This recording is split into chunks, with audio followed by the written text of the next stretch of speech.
The news now in BBC One Wales with Darren Jordan. It's 10 o'clock.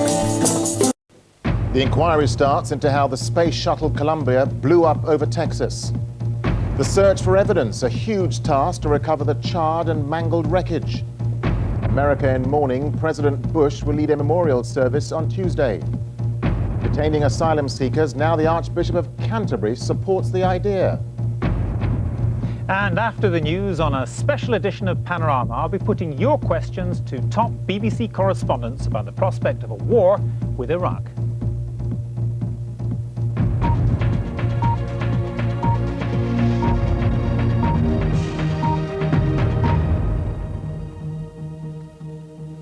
Good evening. NASA has promised to leave no stone unturned in the investigation to find out why the space shuttle Columbia exploded in the skies above Texas, killing all 7 astronauts on board. Officials have spent the day collecting the scattered debris and human remains found spread over hundreds of miles. On Tuesday, President Bush will attend a special memorial service at the Johnson Space Center in Houston. From Texas, here's David Willis.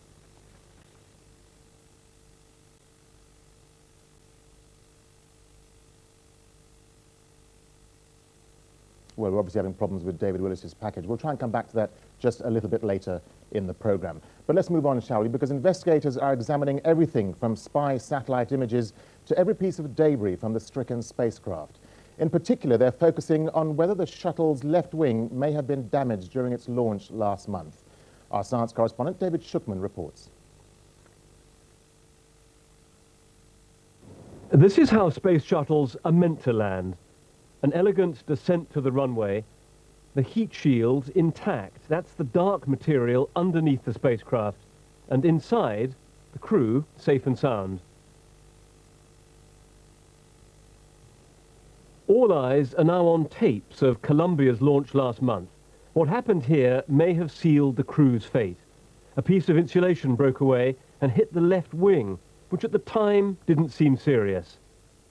But now we know that that left wing was the first part of the shuttle to fracture. What NASA doesn't know is why. If something went wrong, we're going to find out what it was. We're going to make absolutely certain we correct that and assure that this never happens again to the extent of any human possibility. So what do we know about what went wrong during this landing? Columbia certainly maneuvered itself into the correct position, that's nose up, to re-enter the atmosphere. So far, so good. Now, maybe the leading edge of the left wing had been damaged by that loose piece of insulation on takeoff. Or the rear of the wing was damaged. That's where sensors first reported trouble. In either case, the heat shield protecting the shuttle with heat-resistant tiles could have been breached catastrophically. So what does this disaster mean for the space effort, especially for the International Space Station? Well, only the space shuttle can lift into orbit the huge components needed to complete this project. This simulation shows the expansion that's planned. Now, with the shuttles grounded, nothing will happen. The International Space Station is dependent on space shuttles for its continued construction. And if there were a long hold-up on constructing the International Space Station, that would have serious implications for our future exploration of the solar system. Luckily, Russia can supply the space station and its 3 astronauts, and a Russian cargo rocket was launched there today. This will keep the space station ticking over, but as for dreams of man's future travel to Mars and beyond, for the moment, dream on. David Shookman, BBC News. Well, let's go back to the day's events in Texas now. Here's David Willis. Nobody here will forget the day the heavens opened and parts of the space shuttle landed at their feet. This sleepy suburb in eastern Texas is strewn not only with parts of the fuselage, but with personal items, such as a shoulder harness, an astronaut's helmet, and a shoulder patch bearing the names of all 7 members of the crew. This is something personal from one of the crew members, and it's to me, it's a stamp of the whole tragic situation. Tragic indeed. The debris also includes several body parts. Investigators are thought to be preparing a hangar at a nearby airport in which to store all that they've recovered.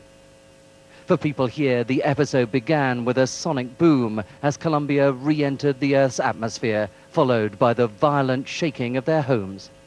Travelling at more than 12,000 miles an hour, the space shuttle suddenly sprouted several separate vapour trails. 10 minutes later, wreckage started cascading through the air. Our whole house began to shake. We have an iron railing around our bed. Literally had to hang on to the bed not to be shook out. I lived in California, and the first thing I thought is, this is an earthquake. And then I thought, well, this can't be an earthquake. Heard 3 consecutive booms. It sounded like somebody was hitting our house with a sledgehammer. Eyewitnesses also say that debris literally rained down on this small town, littering it with wreckage from the space shuttle. In fact, there's wreckage strewn all along this street, but also pieces are being recovered in neighbouring states, and that's posing a major problem for the recovery teams.